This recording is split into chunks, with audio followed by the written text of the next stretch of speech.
La maison des sciences de l'homme, je reprends une image. On pourrait dire que c'est une maison, mais en fait c'est une maison au sens symbolique du terme, c'est-à-dire en clair, c'est une maison qui n'a pas de fenêtre, qui n'a pas de porte, qui est une maison ouverte, peut-être qui est pleine de courants d'air, mais qui est une maison symbolique, c'est-à-dire au fond qui se réunit là où ont lieu les débats, là où finalement les savoirs entrent en résonance, parfois entrent en tension avec les citoyens, avec les individus. C'est-à-dire au fond des savoirs universitaires, mais des savoirs aussi qui portent sur la santé, sur la vie, sur l'épargne, sur le rapport aux politiques, bref, sur toute une série de dimensions qui concernent la vie des citoyens.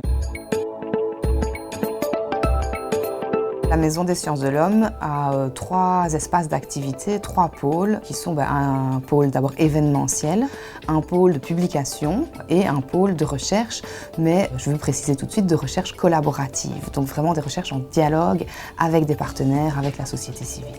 Au niveau des événements, on organise par exemple un concours destiné à des 5e rétos qui s'appelle Aux encres citoyens, aux encres, etc. C'est un concours qu'on organise en partenariat avec la SBL NEMA. Et cette année, les jeunes vont travailler sur une phrase de Simone Veil qui est « L'homme a besoin de multiples racines ». Alors au-delà de ce concours, on offre un programme de conférences, de rencontres, débats et on accueille notamment de multiples personnalités.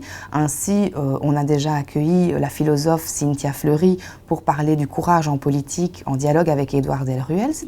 On a également accueilli Abnous Chalmani qui nous a parlé de la question du port du voile, une conférence intitulée « Enfoulardement et dévoilement ». On a aussi un programme, je veux dire, plus d'animation débat et on a notamment proposé un cycle de rencontres autour de la ville. Ça s'est appelé les rendez-vous urbains avec des chercheurs de l'Université de Liège et en dialogue avec des experts de terrain. Donc à chaque fois, c'était des binômes qui s'exprimaient sur une question. Donc le deuxième pôle d'action de la Maison des sciences de l'homme, ce sont les publications.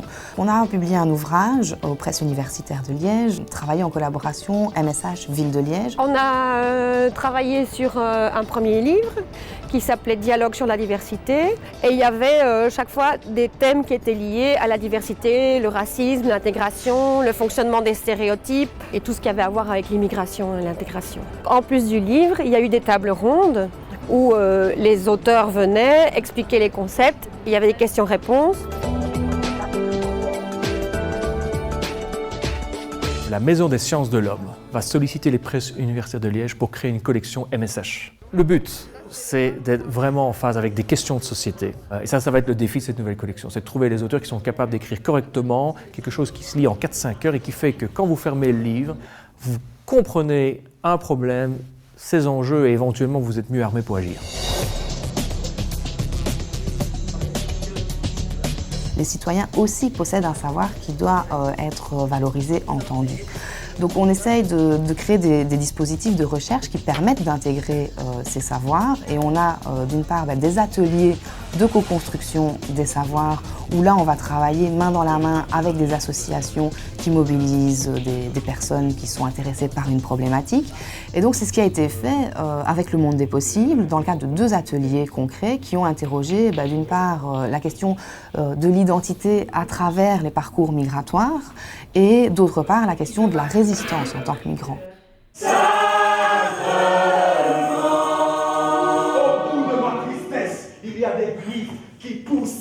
Une deuxième manière de faire de la recherche à la Maison des sciences de l'homme, ce sont donc les laboratoires d'expertise croisée. Là, on ouvre une dynamique de recherche dans ces laboratoires sur du plus long terme et on met en dialogue un chercheur enseignant de l'université et un chercheur enseignant d'une haute école ou d'une école supérieure des arts.